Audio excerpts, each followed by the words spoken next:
Lecture 4: Colonization, Epistemicide, and Resistance.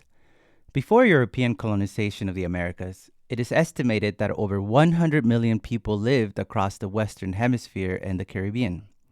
The continent was populated by indigenous nations, including the Maya, the Mexica or Aztecs, the Inca, the Taino, and many others. They all built complex societies and made significant advancements in medicine, mathematics, astronomy, architecture, etc. For example, the Maya developed the concept of zero, which was both a mathematical as well as philosophical concept. The Mexica contributed to a long tradition of bookmaking and writing, producing codices written in red and black ink, which they refer to as Intlili Intlapali, symbolizing the wisdom and knowledge of the elders, or Tlamatinime. Linguistic anthropologists today point out that their hieroglyphic writing system was among the most sophisticated in the world. When it came to medicine, indigenous healers had a vast knowledge of herbs and how they help the body heal. We see in the history records that Spanish settlers often preferred indigenous healers over their own European healers. One of the earliest books on medicine in the Americas, written in 1552 by an indigenous scholar, documents the medicinal plants and healing practices of the Mexica people, who were also referred to as Nahua, by the way. When we look at food, the contributions of indigenous civilizations to agriculture and the foods that we eat today are equally profound. Consider what the world would be like without potatoes, tomatoes, avocados, or corn, or all the chile peppers that we like to use, all of which were carefully domesticated in the Americas. We know that corn, with its 100 of varieties, was created by Mesoamerican people over 9,000 years ago in what is now southern Mexico. And it was first developed from a wild grass called teocinte, which was a tiny grain that most likely was inedible. And so the maíz, or elote, as Mexicans call it, is still central to the culture of Mexico today and its cuisine. Tortillas, tamales, pozole, atole, all of it holds that ancestral knowledge and traditions that were passed down from our abuelos and abuelas, our ancestors. The ways of growing corn in milpas alongside chile peppers and squash. It's a common practice that is thousands of years old, all of which still inform what it means to be indigenous and Mexicano and Chicano. Today's visitors, I think about today's visitors to anthropology museums like Mexico's National Museum of Anthropology or the British Museum and many others, which hold, unfortunately, many stolen and unethically acquired artifacts. Nevertheless, they display the material legacy of these civilizations. And for descendants of these cultures, Mexicans and other Latinos, visiting these museums can invoke immense pride in our ancestors. And this is why I always recommend parents to take their children to museums, and just for young people generally to visit those museums and learn from those cultures. The impact of colonization. As we know, European colonization in the 15th, 16th, and 17th centuries radically transformed the Americas.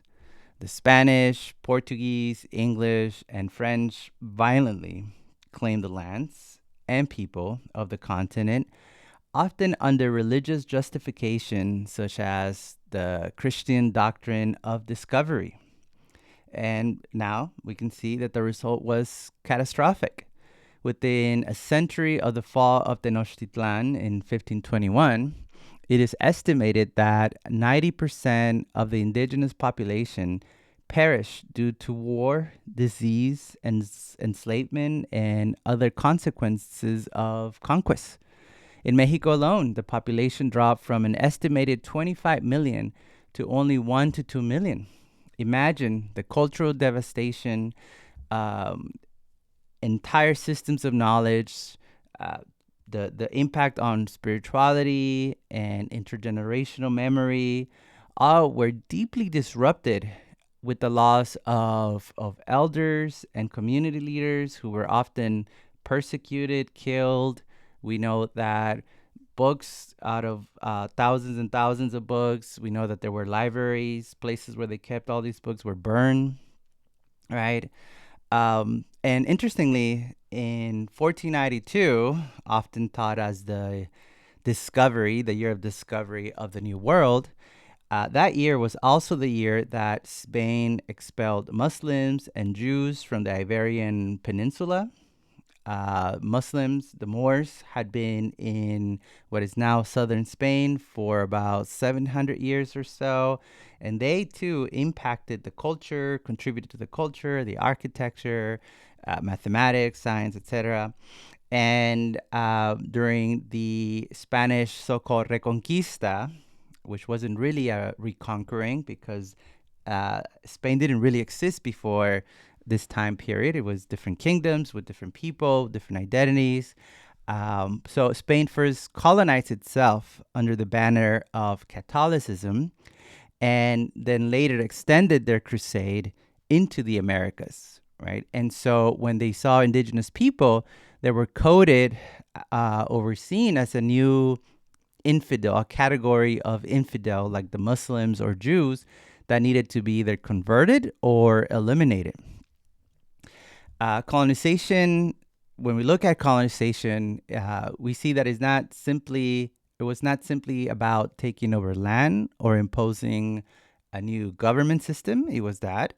But it was also about destroying what was already there, right? Taking what is useful for the colonizer. This is a common practice. I just mentioned food, for example, some of the healing methods, the architecture, ways of growing food, etc. And then imposing a system of domination and exploitation. It includes political and economic control, colonization, the acquisition of land and the claim of land to that new sovereign, to that new, the king or that new polity, right?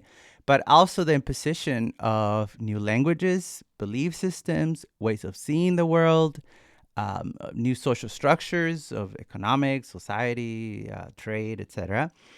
And for indigenous people, European colonization was both a genocide in horrific proportions. I already mentioned some numbers, as well as an epistemicide. This is also important. An epistemicide is an attempt to destroy indigenous knowledge systems, worldviews, spiritual practices, spiritual connections to the land. And this project, we know, was legitimized by religious decrees, such as the Papal Bulls of Donation, issued by the Pope in 1493, which basically stated that non-Christian lands and people could be conquered and colonized by Spain. The idea is that these lands are being discovered for Christendom, right? For Christianity. And indigenous people had to submit to the authority of the Spanish or risk enslavement or death. El requerimiento, or the requirement of 1513, was a document prepared by the Spanish crown to be read to indigenous people, giving them a choice to submit to Spanish rule or face what they called a just war. It was thought about as a just war because it was pagans or infidels, non-Christians, resisting Christianity, right? And so because of that refusal, then war was justified. This was, again, supposed to be justified by divine law and the ownership that Christians were supposed to have over the world. In Christendom, the idea was that St. Peter and God had basically donated the world to Christians to conquer, to own, to control.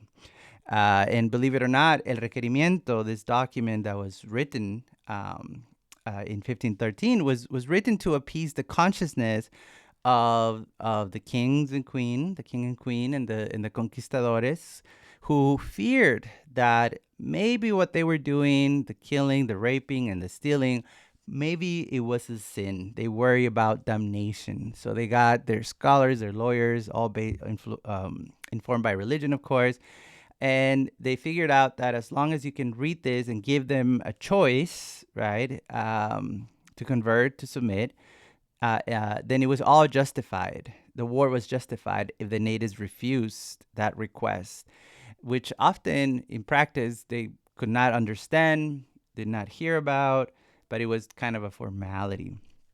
The Spanish then go on to develop a system of social control that assigned everyone a place and a role in society, corresponding to their ethnic, racial, or gender identity.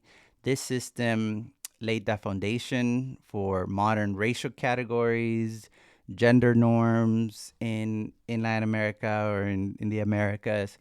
And the idea was that indigenous and African peoples were inferior, right? This idea that because they didn't have Christianity, hadn't been Christian for long, was also kind of read as a sign of inferiority, which justified enslavement and theft of the land. And in truth, these racist ideologies were created to rationalize the economic exploitation of people and resources. Colonization fueled the rise of global capitalism, right? This is European colonization of the Americas is the beginnings of a global capitalist system, a system that thrives on inequality, exploitation, and the commodification of both labor and nature as objects to own and exploit. Reordering land, culture, and identity. Colonization fundamentally altered the relationship between people and land. Where indigenous people had once viewed land as sacred and interconnected, the colonizers now reduced land to property, something that could be exploited, owned, renamed, mapped, remapped. And in this process of remapping and renaming, the indigenous names, knowledge, memory was erased. So this was also about erasing that sacred geographies where people were connected to the land through their origin stories, through their ceremonies. And just as people were baptized with Christian names and temples were destroyed and replaced with Christian churches, it's often in the same spot, so was the land. It was all a reordering of space, a rearranging of space and people and culture that led often unexpectedly into religious syncretism or the blending of indigenous and Christian beliefs. This blending really does mirror just culture in general, the language, the clothing, everything about the material and cultural reality got blended and mixed and new things were created. And so when we think about colonization, it wasn't as if everything got deleted and erased, but they continue in some way through this mixing and adaptation and negotiation of beliefs and cultures. And although new religious structures were imposed in those temples, those churches, indigenous people found ways to preserve aspects of their worldview, their spirituality. They often reinterpreted saints, rituals, and symbols through their own cultural lens, because that's the only way that they could understand Christianity, but was by making sense of it through their own understanding of the divine, of the sacred, of spirituality. And now we can go on for a very long time, so I'm going to cut this short. I do want to end this lecture with an important point. Colonization was violent. We saw the large amounts of death that it caused. It was traumatic. People's were shaken, their sense of self, their community cohesion, everything was shaken and traumatic, and we now know that there is such thing as intergenerational trauma that gets passed down from one group into another, possibly in their bodies, in their genes, even it affects their DNA, right? There's been studies to that. I'm not an expert on that. And as destructive as colonization was, it was never complete colonization. It was never a complete destruction, and much survived, right?